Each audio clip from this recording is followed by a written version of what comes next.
Sir, আমি শুনলাম নাকি আপনি বেলদাতে স্পোর্টসের একাডেমি খুলেছেন। কি কারণে জানতে পারি? হ্যাঁ, ইয়েস। তো আমার খোলার পেছনে একটাই কারণ যে এখানকার ছেলে মেয়েদের আজকাল যেমন মোবাইল নিয়ে সারা ব্যস্ত হয়ে যাচ্ছে, শরীর চর্চা বলে কিছু জিনিস ছেলে মেয়েদের মধ্যে হচ্ছেই না। তো আমি চাইছি যে শারীরিক ফিটনেস বা হেলথ ফিটনেসটা কিভাবে হয়, আর তার সাথে সাথে আমি স্পোর্টসটার উপরে জোর দিলাম যে ছেলে মেয়েরা স্পোর্টস নিয়ে একটা এনার্জি হোক। যে বাইরে যে আমরা স্টেটে দেখি যে বিভিন্ন স্টেটে যেভাবে খেলাধুলা ছেলে মেয়েরা আগে যাচ্ছে, তো আমাদের এই বেল্লা থেকেও যাতে ছেলেমেয়েরা আগে যেতে পারে তার জন্য আমি খুললাম। আচ্ছা, এটা বয়স লিমিট কত আছে? স্পোর্টসের ক্ষেত্রে কোনো বয়স লিমিট হয় না, যত ছোট হবে তত ভালো।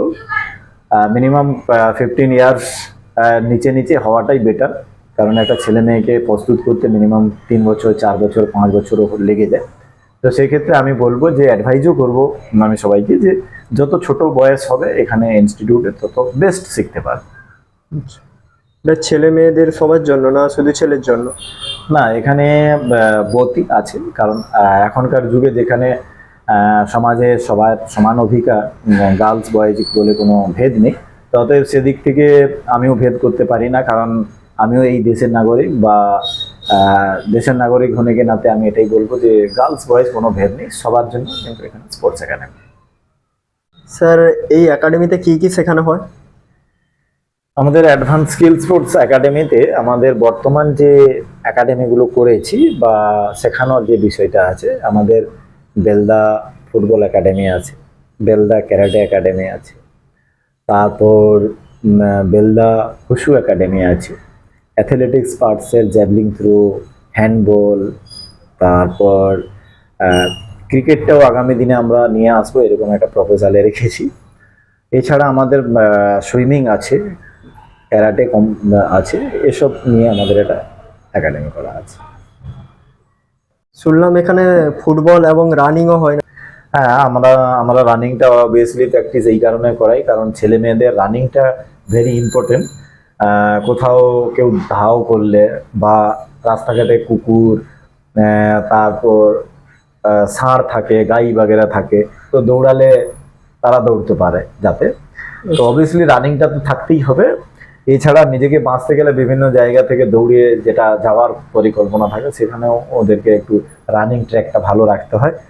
আমি চাইবো শুধু এর জন্য নয়, নিজেদেরকে একটা স্পোর্টসের মধ্যে যেহেতু এসছে, ওরা বিভিন্ন রকম ম্যারাথনে গিয়ে থাকে আমার সাথে, যেমন শর্ট রুট রানগুলো থাকে, যেমন 5 kilometre, 10 kilometre, 12 kilometre, 14 kilometre, 18 kilometre, এইসব রানগুলোতে ওরা পার্টিসিপেন্টও করে এবং ওদের মধ্যে একটা পজিশনও আছে, বিভিন্ন জায়গায় গিয়েছে ওরা, একটা পজিশনও এসছে। তার মানে কি আমি বুঝতে পারছি যে ওদের মধ্যে একটা ফিজিক্যালি যে রানের বিষয়টাও এসছে এবং পারে ওরা। দ্রুত দৌড়ানোর জন্য কিভাবে ওদেরকে অনুশীলনী করাতে চান আপনি, জানতে পারি? দ্রুত রানিং এর ক্ষেত্রে বিভিন্ন রকম টেকনিক আছে, যেটা বলে হয়তো আমি বোঝাতে পারবো না। বিভিন্ন ফিজিক্যাল ট্রেনিং এর মাধ্যমে করানো হয়। ট্র্যাকে বিভিন্ন রকম রানিং এর ক্ষেত্রে যেটা করানো হয় সেটা অবভিয়াসলি রানিং এর ক্ষেত্রে যেমন স্ট্যান্ডিং রানিং, স্লপ রানিং, তারপর গ্রোথ রানিং, বিভিন্ন রকমের ওভারঅল রানিং, তো এগুলো থেকে থাকে, এগুলো গ্রাউন্ড স্ট্রাকচার অনুযায়ী হয়। ফুটবলও এখানে শেখানো হয় নাকি হ্যাঁ, শুনলাম? অবভিয়াসলি ফুটবল হয়। ফুটবল আমাদের সপ্তাহে 2 দিন হয়, মঙ্গলবার আর শুক্রবার। এর জন্য আমাদের কোচ স্যার আসেন। তো কোচ হায়ার করা আছে, কোচ আছেন। মিনিমাম 2 ঘন্টা থেকে 2.5 ঘন্টা ফুটবল ট্রেনিংটা দেওয়ানো হয়। তো সেখানে ছোট ছোট বাচ্চারাও প্র্যাকটিস করছে, মেয়েরাও প্র্যাকটিস করছে। আর বিশেষ করে একটা বার্তা আমি দেব, সবগুলো যে স্পোর্টসগুলোর নাম শুনছেন, সবগুলো স্পোর্টসে কিন্তু যেটা গুড নিউজ, আমরা এই আগস্ট থেকে শুরু করতে চলেছি, 1 আগস্ট থেকে আমরা শুরু করতে চলেছি যে এসটি মেয়েদের ক্ষেত্রে আমরা ফ্রি অফ কস্ট, কোনো রকম পয়সা না দিয়ে, মান্থলি ফিস না দিয়ে তারা এখানে প্র্যাকটিসের জন্য আসবে। এটা আমরা অ্যানাউন্সমেন্ট করেছি, আর অ্যানাউন্সমেন্ট আগস্টের 1 তারিখ থেকে লাগু হচ্ছে। যে একটা একটা বেস্ট অপরচুনিটি, বেলদার বুকে নয়, বিভিন্ন সেক্টর থেকে আসতে পারে। এসটি মেয়ে যারা যারা এসটি শিডিউল টাইপ যারা আছেন, তাদের জন্য free of cost all sports শেখানো হবে।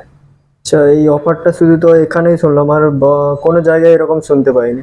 হ্যাঁ, অবভিয়াসলি মানে আজকের দিনে সমাজের যে পরিস্থিতি বা ছেলে মেয়েদের কাছে যেটা ব্যক্তিগত পরিস্থিতি, অনেক প্যারেন্টস আছে যাদের মধ্যে শারীরিক ক্ষমতা তাদের মধ্যে আছে, আর ছেলে মেয়েদের মধ্যেও আমি দেখেছি যে এসটি এসসি তাদের মধ্যে একটা শারীরিক ক্ষমতা মেজারমেন্ট থেকে থাকে, কিন্তু তারা আর্থিক রূপে পিছিয়ে থাকার কারণে তাদের ছেলে মেয়েরা প্র্যাকটিস বা আগে যেতে পারছে না।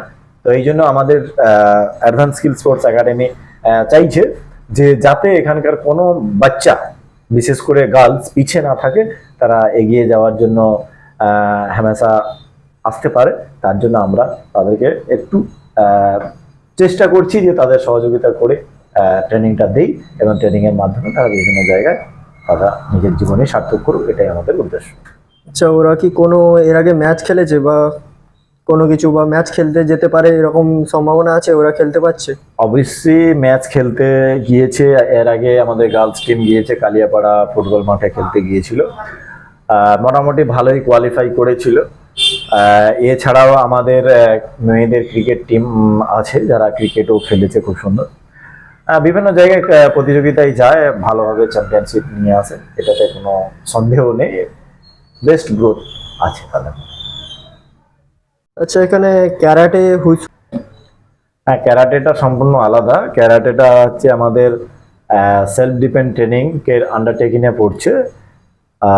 ক্যারাটের বিভিন্ন রকম পার্ট আছে, যেমন ক্যারাটেতে আমাদের কাতা হয়, আর ক্যারাটেতে আমাদের বিভিন্ন রকমের স্টাইল থাকে কাতা, সেগুলো শেখানো হয়। এছাড়া পঞ্চ কিভাবে মারতে হবে, কিভাবে আমাদের ব্লক করতে হবে, কিভাবে আমাদের অ্যাটাক করলে সেখান থেকে বাঁচতে হবে, এগুলো ক্যারাটের মধ্যে পড়ে। তো ক্যারাটের মধ্যে আত্মরক্ষা সম্বন্ধ জিনিসটাও এসে থাকে, কারণ আজকের দিনে সমাজে সোশ্যাল মিডিয়াতে যে সমস্ত ভয়াবহ ঘটনাগুলো আমরা দেখে থাকি, আমরা অবভিয়াসলি আমাদের সচেতন হওয়া উচিত। আমাদের মেয়েদেরকে নিয়ে বিশেষ করে প্যারেন্টসকে সচেতন হওয়া উচিত। ছোট ছোট বাচ্চা মেয়েদের একটা ধর্ষণজনিত রিপোর্ট বা এই ধরনের ভয়াবহ ঘটনাগুলো দেখতে পাই, মার্ডারও হয়ে যাচ্ছে দেখতে পাই। তো আমরা চাইবো যে আমাদের সচেতনা, কারণ আমাদের প্যারেন্টসকেও জাগতে হবে, ওই সব ছোট ছোট মেয়েদেরকে আমাদের ইনস্টিটিউটের মাধ্যমে যেখানে প্রশিক্ষণ দেওয়া হয় তাদেরকে সেখানে পাঠানো উচিত। ক্যারাটে, সেলফ ডিফেন্স ট্রেনিং এগুলো দেওয়ানো উচিত।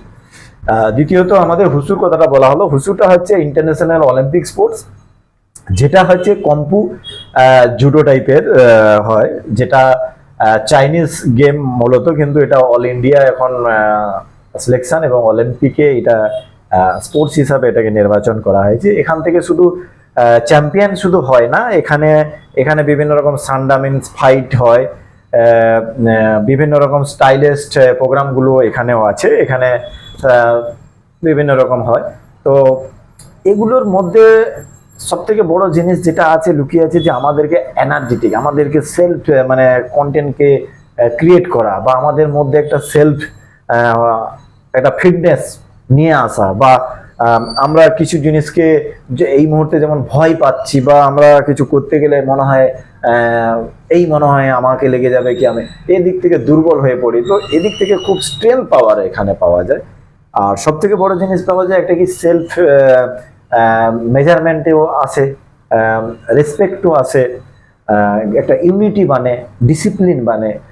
এখানে ডিসিপ্লিন যে ছেলে মেয়েদের মধ্যে থাকবে তারা একটা বেস্ট একটা জায়গায় পৌঁছতে পারে। আমি শুনলাম নাকি এখানে সুইমিংও শেখানো হয়? হ্যাঁ, অবশ্যই।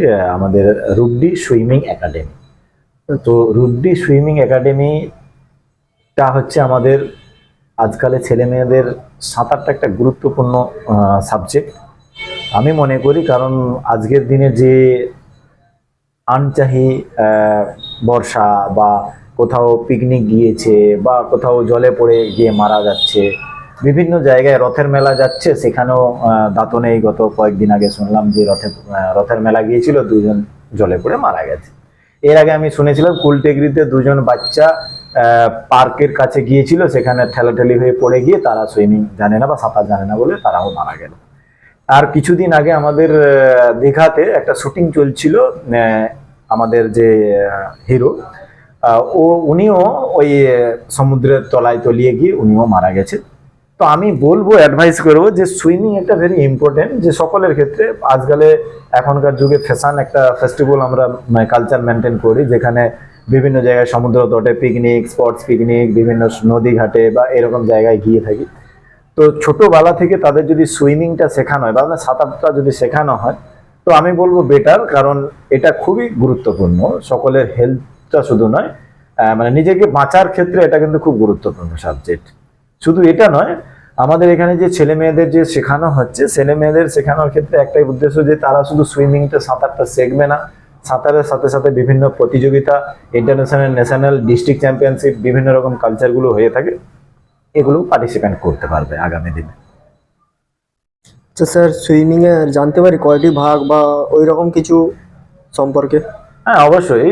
ইন্টারন্যাশনাল সুইমিং এর ক্ষেত্রে আমাদের বিভিন্ন ভাগ আছে, যেমন ফ্রি স্টাইল আছে, ব্যাক স্ট্রোক আছে, ব্রো স্ট্রোক আছে, বাটারফ্লাই আছে, মিডলে রিলে আছে, তো বিভিন্ন রকমের এরকম। তারপর ওয়াটার প্লো গেম আছে, যেটা হচ্ছে আমাদের বল নিয়ে ওয়াটার প্লো জলের মধ্যেই খেলতে হয়।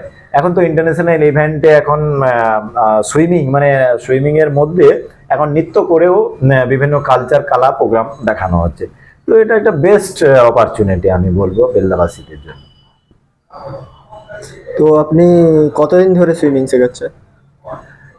রিসেন্টলি আমরা শুরু করেছি, 3 মাস হয়নি এখনো, 2.5 মাস মতো হয়েছে। তার মধ্যে আমাদের একটা গার্লস ছোট, 4 বছরের, আর একজন 4 বছরের বয়েজ। খুব কুইকলি তারা শিখে গেছে। আমি দেখাবো আগামী দিনে, যদি ভিডিও সহকারে তাদেরকে দেখানো আচ্ছা, যায়। ওদের দুজনের নাম জানতে পারি? হ্যাঁ, obviously, Aditri Dey and Alekhya Shankar they.